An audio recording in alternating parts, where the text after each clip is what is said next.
सोमवार व्रत कथा। एक नगर में बहुत धनवान साहूकार रहता था। उसके घर में धन की कमी नहीं थी, परंतु वह बहुत दुखी था क्योंकि उसके कोई पुत्र नहीं था। वह इसी चिंता में दिन रात दुखी रहता था। पुत्र की कामना के लिए वह प्रत्येक सोमवार शिव जी का व्रत और पूजन किया करता था तथा सायंकाल मंदिर जाकर शिव जी के सामने दीपक जलाया करता था। उसके इस भक्तिभाव को देखकर एक समय माता पार्वती ने शिव जी महाराज से कहा, महाराज, यह साहूकार आपका अनन्य भक्त है, सदैव आपका व्रत और पूजन बड़ी श्रद्धा से करता है, आपको इसकी मनोकामना पूर्ण करनी चाहिए। शिव जी ने कहा, हे पार्वती, यह संसार कर्म क्षेत्र है। किसान खेत में जैसा बीज बोता है वैसा ही फसल काटता है, और इसी तरह मनुष्य इस संसार में जैसा कर्म करते हैं वैसा ही फल भोगते हैं।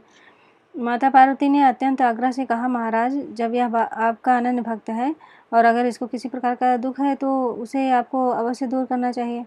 आप तो सदैव अपने भक्तों पर दयालु होते हैं और उनके दुखों को दूर करते हैं। यदि आप ऐसा नहीं करेंगे तो मनुष्य आपका पूजन तथा व्रत क्यों करेंगे।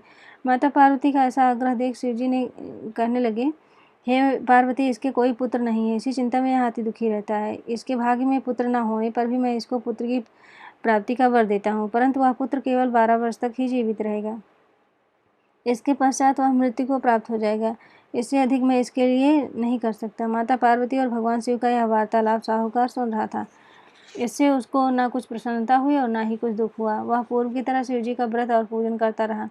कुछ समय बाद साहूकार की स्त्री गर्भवती हुई और 10वें महीने उसके गर्भ से अति सुंदर पुत्र उत्पन्न हुआ। साहूकार के घर में बहुत खुशी मनाई गई, परंतु साहूकार तो यह जानता था कि उसकी केवल 12 वर्ष की आयु है, इसलिए उसने अधिक प्रसन्नता प्रकट नहीं की और न ही किसी को यह भेद ही बताया।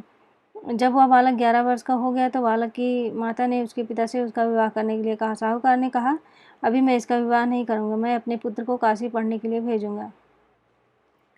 साहूकार ने बालक के मामा को बुलाकर उसको बहुत सा धन देकर कहा, तुम इस बालक को काशी पढ़ने के लिए ले जाओ और रास्ते में जिस स्थान पर भी जाओ यज्ञ तथा ब्राह्मणों को भोजन कराते तथा दक्षिणा देते हुए जाना।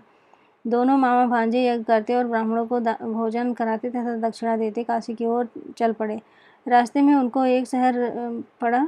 उस शहर के राजा की कन्या का विवाह था, परंतु जो राजकुमार विवाह कराने के लिए आया था वह एक आंख से काना था। उसके पिता राजा को इस बात की बड़ी चिंता थी कि कहीं राजकुमार को देख राजकुमारी तथा उसके माता पिता विवाह में किसी प्रकार की अड़चन पैदा न कर दें। जब उसने अति सुंदर सेठ के लड़के को देखा तो मन में विचार किया कि क्यों न द्वारचार के समय इस लड़के से वर का काम चलाया जाए। ऐसा मन में विचार कर राजकुमार के पिता ने उस लड़के और उसके मामा से बात की। वह राजी हो गए। फिर उस साहूकार के लड़के को वर के कपड़े पहनाकर तथा घोड़ी पर बैठाकर कन्या के द्वार पर ले गए।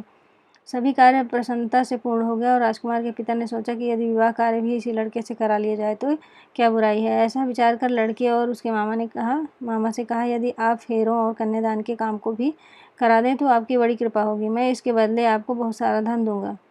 दोनों ने इसे सहर्ष स्वीकार कर लिया और विवाह कार्य भी बहुत अच्छी तरह से संपन्न हो गया।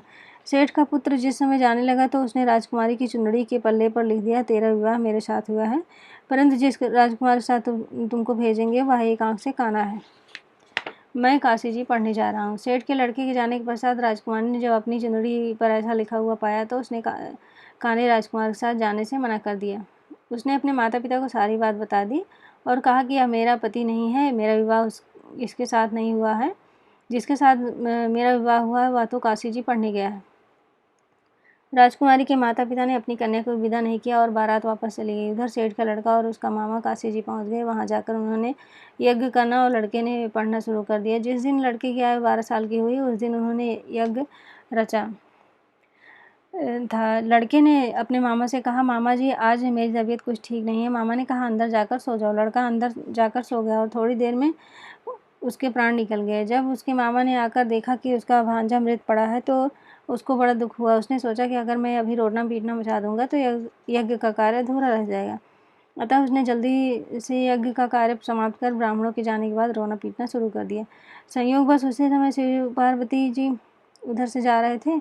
जब उन्होंने जोर जोर से रोने की आवाज़ सुनी तो पार्वती कहने लगी, महाराज, कोई दुखिया रो रहा है, इसके कष्ट को दूर कीजिए। जब शिव पार्वती वहां पहुंचे तो उन्होंने पाया कि वहां एक लड़का मृत पड़ा था। माता पार्वती कहने लगी, महाराज, यह तो उसी सेठ का लड़का है जो आपके वरदान से उत्पन्न हुआ था। शिव जी ने कहा, हे पार्वती, इसकी आयु इतनी ही थी, वह यह भोग चुका था। पार्वती जी ने कहा, हे महाराज, इस बालक को और आयु दो, नहीं तो इसके माता पिता तड़प तड़प कर मर जाएंगे। माता पार्वती के बार बार आग्रह करने पर शिव जी ने उसको जीवन का वरदान दिया। शिव जी की कृपा से वह लड़का जीवित हो गया। शिव जी और पार्वती कैलाश पर्वत को चले गए। शिक्षा पूर्ण होने पर वह लड़का और उसका मामा उसी प्रकार यज्ञ करते, ब्राह्मणों को भोजन कराते तथा दक्षिणा देते अपने घर की ओर चल पड़े। रास्ते में उसी शहर में आए जहाँ उस लड़के का वहाँ की राजकुमारी से विवाह हुआ था। वहाँ आकर उन्होंने यज्ञ आरम्भ कर दिया। उस लड़के के ससुर वहाँ के राजा ने उसको पहचान लिया और महल में ले जाकर उसकी बहुत आवभगत की। बहुत से दास दासियों सहित आदरपूर्वक अपनी राजकुमारी और जमाई को विदा किया। जब वह अपने शहर के निकट आए तो मामा ने कहा कि मैं पहले तुम्हारे घर जाकर तुम्हारे माता पिता को खबर कराता हूँ। जब उस लड़के के मामा घर पहुँचा तो लड़के के माता पिता घर की छत पर बैठे थे। उन्होंने यह प्रण कर रखा था कि यदि हमारा पुत्र सकुशल लौट आया तो हम राजी खुशी नीचे आ जाएंगे, नहीं तो छत से गिरकर अपने प्राण दे देंगे। उस लड़के के मामा ने आकर जब यह समाचार दिया कि आपका पुत्र आ गया है, तब उनको विश्वास नहीं हुआ। तब उसके मामा ने शपथ पूर्वक कहा कि आपका पुत्र अपनी पत्नी तथा बहुत सारा धन साथ लेकर आया है। तो सेठ प्रसन्नता से भर उठा।